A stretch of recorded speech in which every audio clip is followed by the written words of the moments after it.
Election commission نے N اے 148 میں دوبارہ ووٹوں کی گنتی کی بیرسٹر تیمور الطاف کی درخواست خارج کر دی۔ الیکشن کمیشن نے تفصیلی فیصلہ بھی جاری کر دیا ہے۔ آپ کو بتائیں کہ الیکشن کمیشن نے این اے 148 میں دوبارہ ووٹوں کی گنتی کی بیرسٹر تیمور الطاف کی درخواست خارج کر دی ہے۔ مزید جانتے ہیں ڈان نیوز کے نمائندے عرفان سدوسی سے۔ عرفان، اپڈیٹ کیجیے گا۔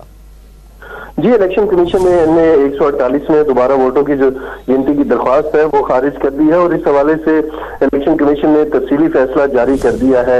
الیکشن کمیشن نے بیرسٹر تیمور الطاف کی جو درخواست ہے وہ مسترد کر دی ہے، اور فیصلے میں یہ کہا ہے کہ فارم 47 کے مطابق درخواست گزار ہیں انہوں نے 67,033 ووٹ حاصل کیے ہیں، اور فارم 47 کے تحت کامیاب امیدوار جو ہیں وہ سید یوسف رضا گیلانی ہیں جنہوں نے 67,326 ووٹ حاصل کیے، اور درخواست گزار الیکشن ٹریبونل سے رجوع کر سکتے ہیں کیونکہ 60 دن کا وقت ہے الیکشن کمیشن کے پاس، اور انہوں نے اپنے دن یہ فیصلہ دیا، اور اس کے بعد فیصلے میں یہ کہا ہے کہ جو متاثرہ فریق ہیں وہ الیکشن ٹریبونل سے رابطہ کر سکتے ہیں، اور دوبارہ انتخابات کی درخواست خارج کرنے کا جو فیصلہ ہے الیکشن کمیشن کے جو ممبر سندھ ہیں نثار درانی انہوں نے تحریر کیا ہے۔